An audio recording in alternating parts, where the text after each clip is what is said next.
이처럼 최근 일본 해역에서 연일 크고 작은 지진이 잇따르면서 7월 대지진 예언이 현실화하는 것 아니냐는 우려가 나오는데요. 올해 초 미얀마 지진의 경우 이후 태국에까지 큰 피해를 주기도 했죠. 그렇다면 일본 대지진이 만약 발생할 때 우리나라는 어떤 영향을 받게 될지 고한석 기자가 취재했습니다.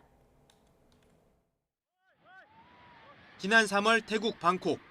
건설 중이던 고층 건물이 굉음과 함께 순식간에 무너집니다. 미얀마 중북부 만달레이 지역에서 발생한 지진 여파가 무려 1000km 떨어진 이웃나라 수도에 피해를 준 겁니다.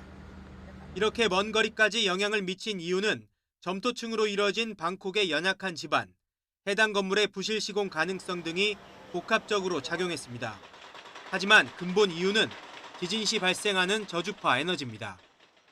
지진 파동 가운데 1헤르츠 이하 영역에 해당하고 진동 주기가 길어서 멀리 확산합니다.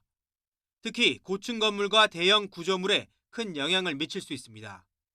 동일본 대지진보다 강할 거라는 일본 난카이 대지진 예언이 실제로 맞아떨어진다면 우리나라는 이 저주파 파동의 영향권 안에 들어갑니다.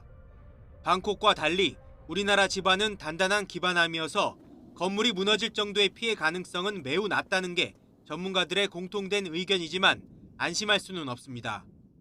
건물 상층부가 흔들리는 진도 3, 4 정도의 영향은 피할 수 없고 고층 건물의 경우에는 위험할 수도 있습니다. 이런 지진이 만약에 난카이 해구에서 발생을 하면 가깝게는 한 800km에 이제 우리나라 부산이 위치해 있고요.